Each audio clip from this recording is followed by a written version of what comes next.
Hello students, welcome to my channel. हम लोग हैं इरोडो सॉल्यूशन सीरीज़ में और सॉल्व करेंगे इलेक्ट्रोडायनेमिक्स से प्रॉब्लम 3.9। स्टार्ट करते हैं। A thin wire ring of radius R carries a charge Q. Find the magnitude of the electric field strength on the axis of the ring as a function of distance L from its centre. Investigate the obtained function at L much greater than R. Find the maximum strength magnitude and the corresponding distance L. Draw the approximate plot of the function E. तो solve करते हैं इसको।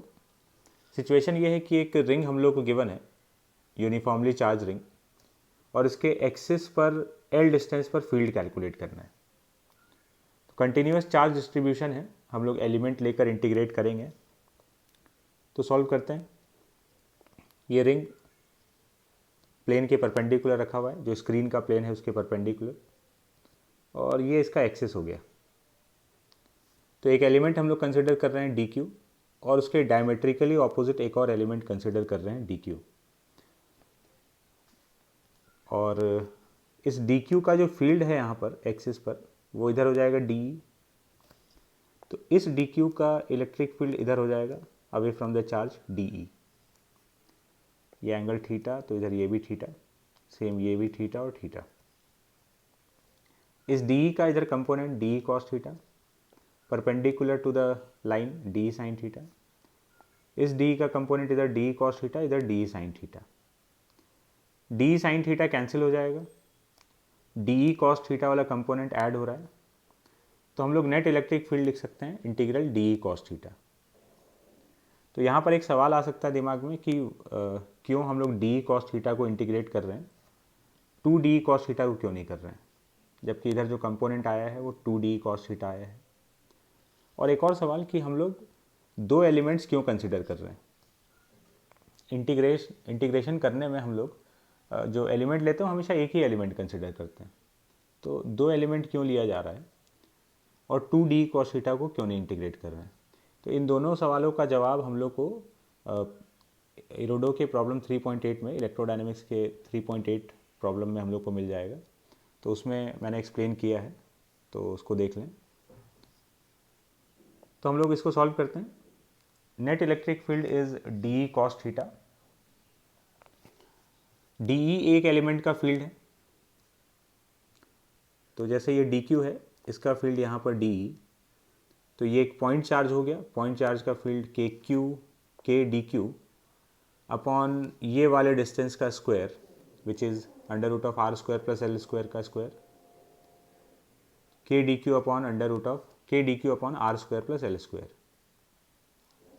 Cos theta base upon hypotenuse, L upon under root of L square plus R square. So electric field is integral D cos theta. तो ये D का value और cos theta का value substitute कर देंगे, तो ये एक्सप्रेशन बन गया। तो बाकी सब तो इसमें से कांस्टेंट है, वो बाहर आ गया। इंटीग्रेशन में बचा डी क्यू, क्यू का लिमिट फ्रॉम 0 टू क्यू। तो ये अपने पास नेट इलेक्ट्रिक फील्ड आ गया एक्सिस पर। अब हम लोग को इस रिजल्ट को देखना था for L much greater than R. तो if L is much greater than R, तो R square plus L square को एल स्क्वायर लिखा जा सकता है नियरली। तो इसको सब्स्टिट्यूट कर देंगे, एल स्क्वायर लिख देंगे, तो हम लोग के पास इलेक्ट्रिक फील्ड आ जाएगा के क्यू अपॉन एल स्क्वायर। मतलब बहुत ज़्यादा दूर वाले पॉइंट के लिए, अगर ये रिंग है, इससे बहुत दूर के पॉइंट पर देखें जहाँ पर इसका रेडियस नेग्लिजिबल हो गया है, तो ये एक पॉइंट चार्ज की तरह बिहेव कर रहा है, जो कि एक्सपेक्टेड भी है। फिर हम लोग को पता करना है कि इलेक्ट्रिक फील्ड कहाँ पर मैक्सिमम है। तो ये इलेक्ट्रिक फील्ड का एक्सप्रेशन है। मैक्सिमम इलेक्ट्रिक फील्ड के लिए हम लोग इसको डिफ्रेंशिएट करके 0 कर देंगे। For E max D E by D L equal to 0। तो ये इलेक्ट्रिक फील्ड का एक्सप्रेशन, ये हम लोग D E by D L निकाले और इसको 0 के इक्वेट कर दिए। तो इससे एल का वैल्यू आ गया plus minus R by root 2। मतलब आर बाई रूट 2 डिस्टेंस पर, रिंग से आर बाई रूट 2 डिस्टेंस पर इलेक्ट्रिक फील्ड मैक्सिमम है। दो वैल्यूज़ इसलिए आया है क्योंकि आर बाई रूट 2 वाला एक पॉइंट राइट में होगा, तो एक पॉइंट लेफ्ट में भी होगा। एक प्लस साइन को डिनोट कर रहा है और एक माइनस साइन को।